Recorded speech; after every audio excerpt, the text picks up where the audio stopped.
Are you ready to break free from the doubts and limits holding you back? Welcome to Embrace Your Value, where therapy meets coaching to help you unlock your true worth and take control of your life. Hi, I'm Kristen, a trauma therapist dedicated to helping you heal, break old patterns, and reclaim your power. And I'm Jen, your support coach, here to show you how to set fierce boundaries, embrace self-compassion, and step boldly into the life you deserve. So, whether you're stuck in self doubt or feeling lost, know this: your value isn't up for negotiation. It's time to own it.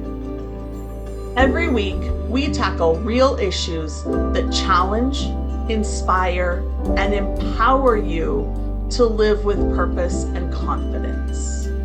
So, grab your favorite drink, take a deep breath, and let's get started. Because you're not here to play small. It's time to embrace your value. Welcome back. Today, we will be talking about resilience. Jen and I have a lot of experience with resilience, as we have talked about in previous episodes, and we'd really like to share some of what we've picked up with you. Absolutely. Yes. And we're so glad that you're joining us again. So let's start with the basic. Kristen, how do you define resilience?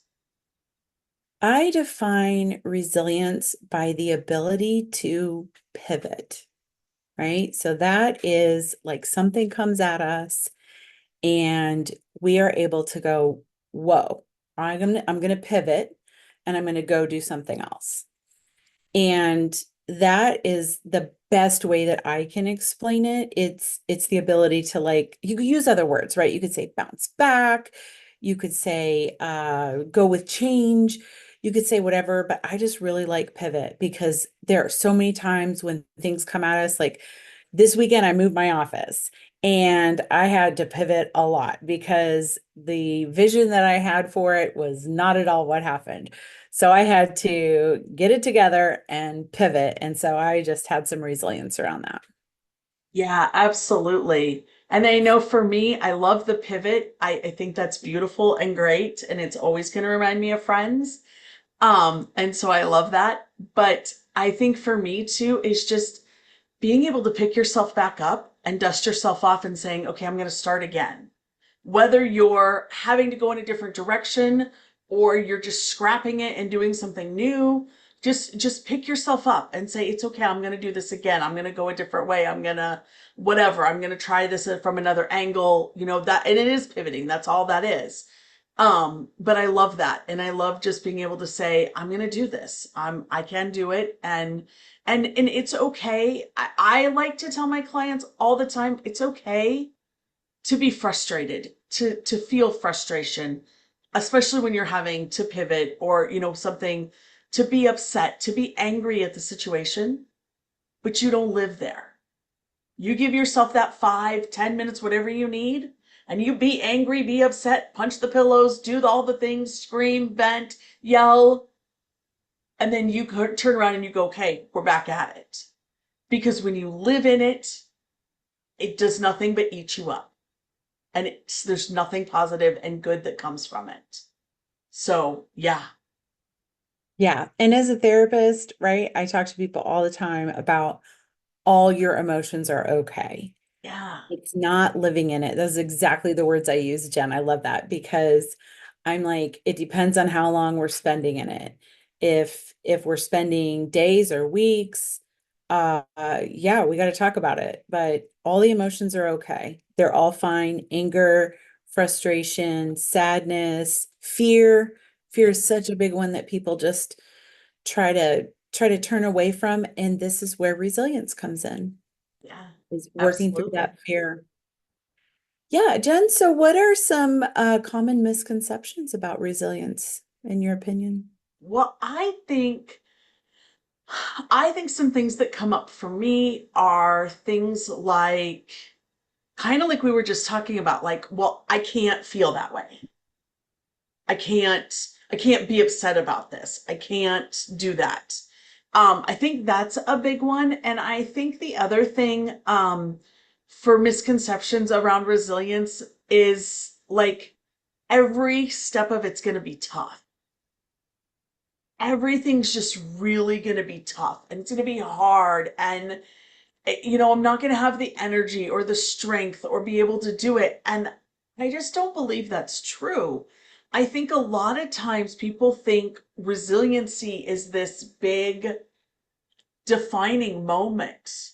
And really, if you look over the course of your life, from the moment you were born, you've been resilient. Mm. We say it all the time, kids are so resilient because they are, because we all are. We all have those abilities. Think about walking. You didn't just stand up one day and go, well, I'm going to walk. Oh, I fell on my butt. I can't do it. I'm not going to do it. You said, okay, I'm going to get up and I'm going to do it again. And you kept trying and you kept trying until you mastered it. That's no different than anything else in your life. And so it doesn't have to be this super difficult, super hard, challenging thing. It can be fun and easy. Resiliency can be totally fun and easy if you want it to be. Yeah, I agree. I agree. And I think that, I love your analogy of like we're all born with resilience and we talk about how kids are resilient. They're made out of rubber. That's the thing that I always used to say. Like when my son would fall down, I'd be like, and then I'd be like, no, he's made out of rubber. He's fine. So they, resilience, are you born with it? Is it developed? Is it both? Can you have both? I think you can.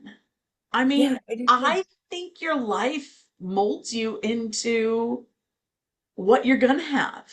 And I mean, I do believe people say this, ask me this about confidence too, and I kind of feel the same way about confidence. Yeah. I think some people are just born knowing what the hell they're supposed to do and they're confident. They know. And other people have to work at it.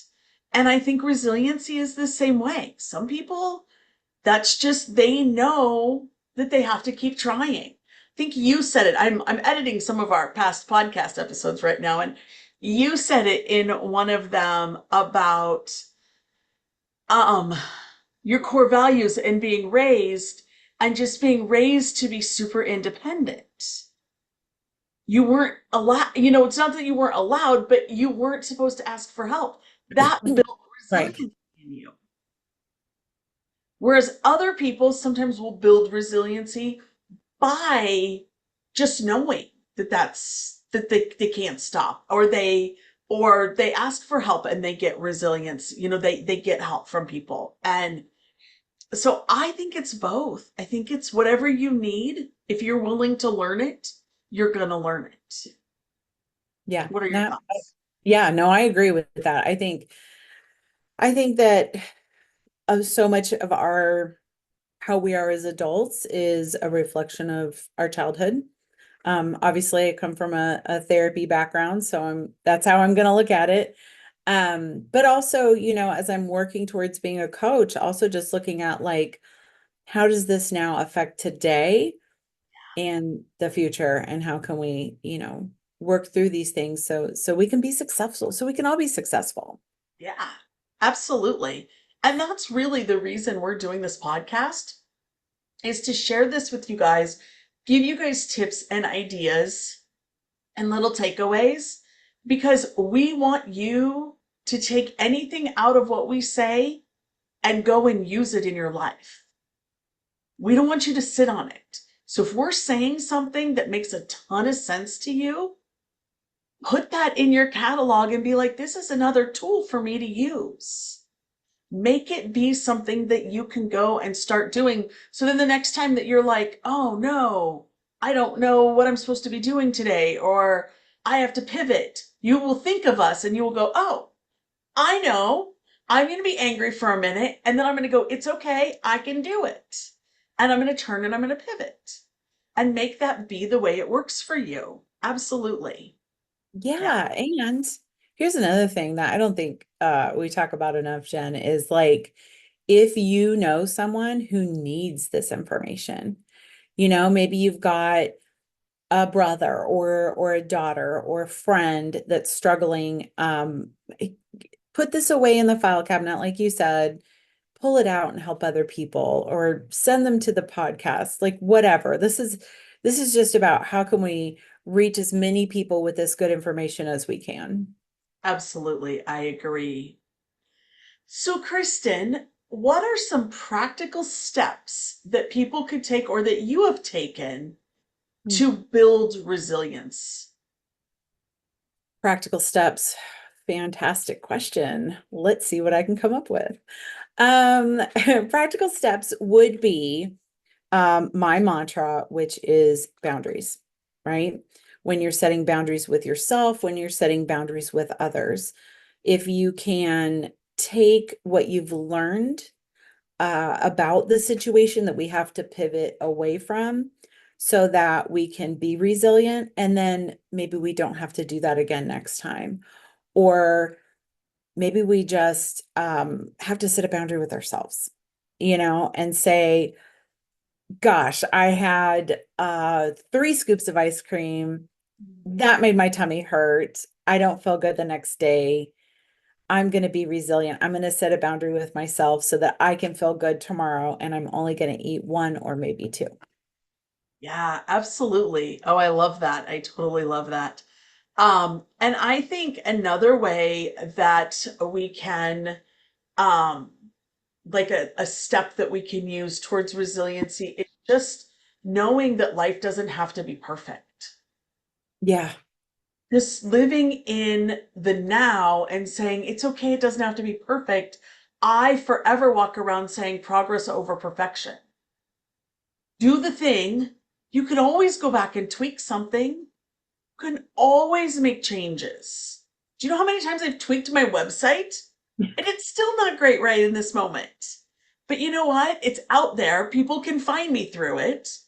They can send me a message. So it's there. It's not perfect. It may be perfect in 6 weeks. Who knows? But it's not today. And I'm okay with that because I'm going to be resilient with it and I'm not going to let it stress me out. And I'm not letting it not let me do the things I need to do. I could say, well, I don't have a very good website, or I don't have the website I think I should have. And so therefore, I'm not going to coach. I'm just going to walk away. That's not being resilient. Being resilient is saying it's okay and I'm going to do it anyway. And when my website's right where I think it needs to be, probably be doing something else and only be tweaked again. So what the heck? It's the way it goes. Yeah. You know what? And I think what you're talking about is just having some self-awareness. Yeah. Just some self-awareness to say, hey, I'm not perfect. My website isn't perfect. My ice cream eating isn't perfect.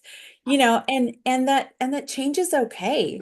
Like it's change is inevitable. Like it's one of the few things you can count on in life is that change will always happen. And so if you can have some self-awareness and say, change scares me, then when change starts coming, you go, okay, what do I need to do to be resilient? Oh, I'm going to remember all these things that I've done in the past or things that I've heard from other people or gleaned from podcasts or whatever. And you're going to go, okay, I can use these practical things to be resilient and make it through this change in life. Yeah, absolutely. And that really kind of answered our next question. So I'll ask if you have any more to add to it, but I think that was the perfect answer, which is how can small everyday habits strengthen your ability to bounce back from setbacks? And I think self-awareness is the best everyday habit that will help you bounce back from setbacks. Just knowing that life is never it's always fluid, it's always moving, and just being aware of that and really not here's the other thing, not taking everything so seriously. Not everything is a major occurrence. Not everything is life and death. Sometimes it's just part of life and we just have to deal with it. So, I mean, just really spending some time being more present and more aware, I think really helps us with that. Yeah, I really agree with that. And I think that that leads us into kind of the next section of what we're going to talk about, which was overcoming challenges.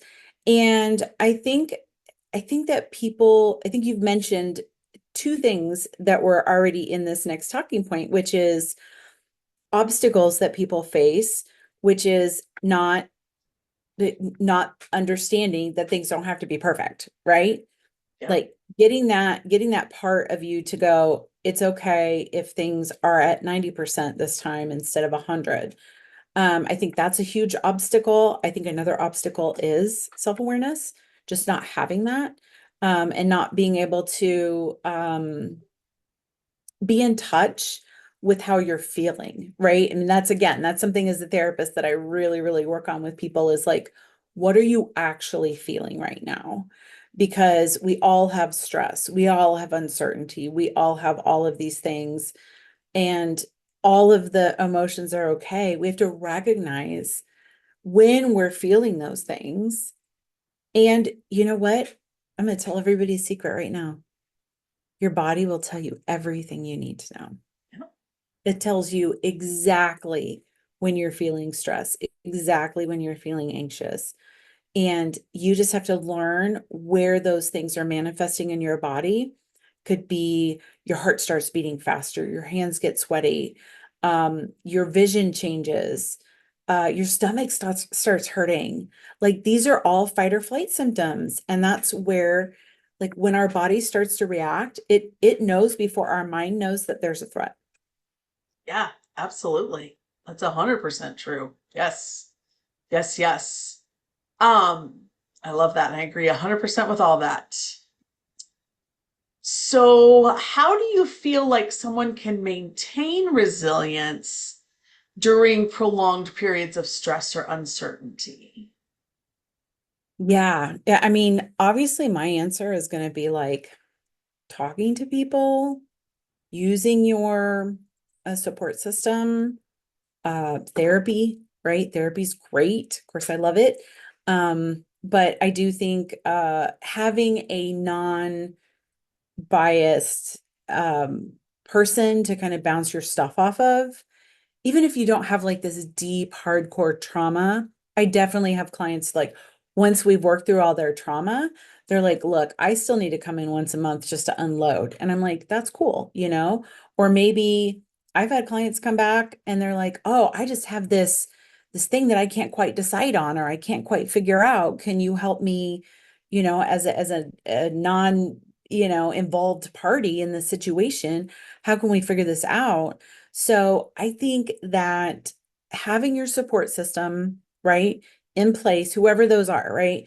It could be your spouse, it could be your parents, it could be your best friend, it could be, whatever. If not, find a therapist, find a coach, right? That's a big part of coaching Yeah. is just being able to reflect. I mean, you tell me, Jen, what do you think? No, yeah, you're absolutely right. And I think, I think really that's probably one of the best ways and is having that support system and having people around you that aren't going to judge you. That's probably the biggest thing with a coach is that they're non-judgmental. They're not there to tell you you're wrong all the time. They're not there to criticize you. They're really there to help you look at things in a different light. My biggest thing, the biggest thing I do is reframe all the time. Well, what if it were like this? So when you're looking at challenges and you're looking at life like, um, everything's caving in on you, what if it was happening for you? What if there's a reason it's happening for you, and just changing the reframe and looking at it that way. That's a huge thing. If you have somebody in your life that'll do that for you, that's such a blessing because it's not always easy for us to see when we're in the middle of it. It's really hard. Sometimes I need friends to help me reframe. I'm just so fortunate that I have a whole community around me that I can go to somebody and go, look, this is what's going on for me. What am I missing? What am I not seeing? And they can go, well, what if you looked at it this way? And I go, yeah, that's a much better way to look at that. So yeah, definitely reframe. I think that's a good tool to have.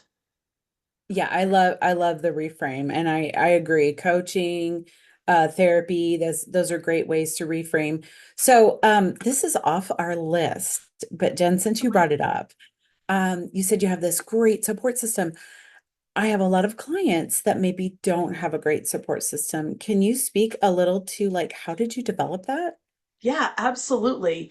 I know for me, part of it came when, well, okay, I'm going to kind of go into a little thing here with this. So part of it came when I decided to become a coach because I went through a certification program and I met a ton of people, which was fantastic and it was fabulous and it gave me that support system, right? But the rest of it has come when I decided I was no longer going to settle for people in my inner circle that didn't live up to, and this is going to sound harsh. I don't mean it harsh. They didn't live up to my expectations anymore. And what I mean by that is they weren't the non-judgmental, they weren't the supportive, they weren't the people that lit me up, that fueled my fire. They were the people that drained my energy. There's nothing wrong with those people. They're perfectly great. They're still in my circle of friends, but they're not in my inner support circle anymore. And when I stopped accepting people in that inner circle that didn't belong there, it opened up space for new people to come in. And it's like God or the universe or whatever you want to call that just dropped them in. Here, Jen, I think you should have this person. Here, Jen, that's how I believe Kristen and I met. Yeah, yeah, We that's met probably on a true. networking site and I Yeah. reached out to her and said, hey, I have a question for you. We didn't know each other. I didn't know her. I was just like, cool. She's a trauma therapist. I have a question. And I reached out to her and said, can we have a call? Because I have a question with you. And 20 minutes into the call, we were like best friends and we were doing it, and that was it. And that's how you do it. You reach out to people, but you have to make the conscious awareness that you're going to reach out to people, that you're going to embrace them fully, that you're going to love on them and allow all of that in return. And if it's not right, be okay with pivoting and saying, if this isn't right, I still want to stay connected with you. I mean, I meet probably on that specific site, I meet probably 30 people a month. I don't collaborate with all 30 of them. I couldn't possibly do that. Right. But Too many. I probably only collaborate with one every few months. But I'm so thankful I got to collaborate with Kristen.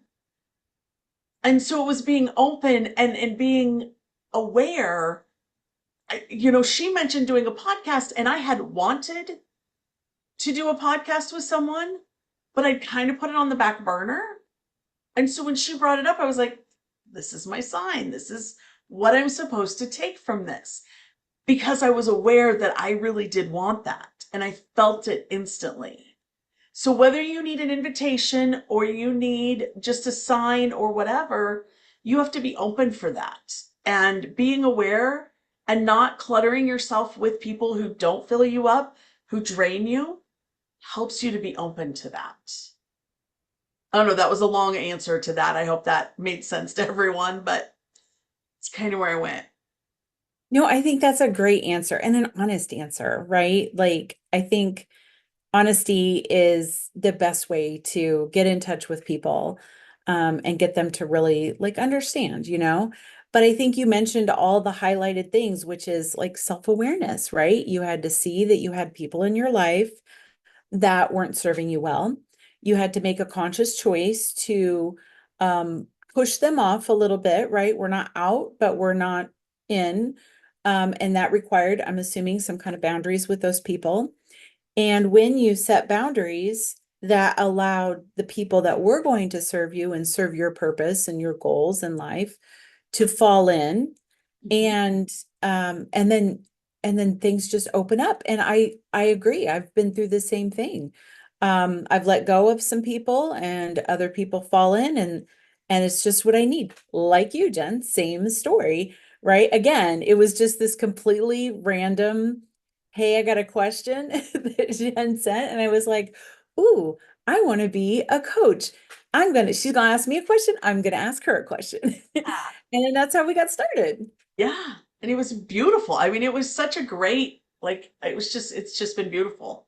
So, yeah, absolutely. That's really, and if that's ever something any of you want to talk further about, either one of us would be happy to chat with you about that because I know for me, that's a deep passion. I want to see everybody have that support system that they really need. So, yeah, Yeah, I absolutely. agree with that one for sure. Support, huge, huge, huge, huge. Yes. It's when people um isolate themselves, Yeah. they hide out, right? They're binge watching murder mysteries or Right. whatever. And they just stay home and they don't reach out to people. That's when people get super depressed. Yeah. That's when like I'm a substance abuse counselor too, right? That's when people will relapse like all the time, is when they're by themselves, they've isolated, they feel like they don't have friends, they feel like they don't have anybody in their life. And sometimes it just takes a little message, right? To just reach out to someone. Yes, absolutely. I 100% agree.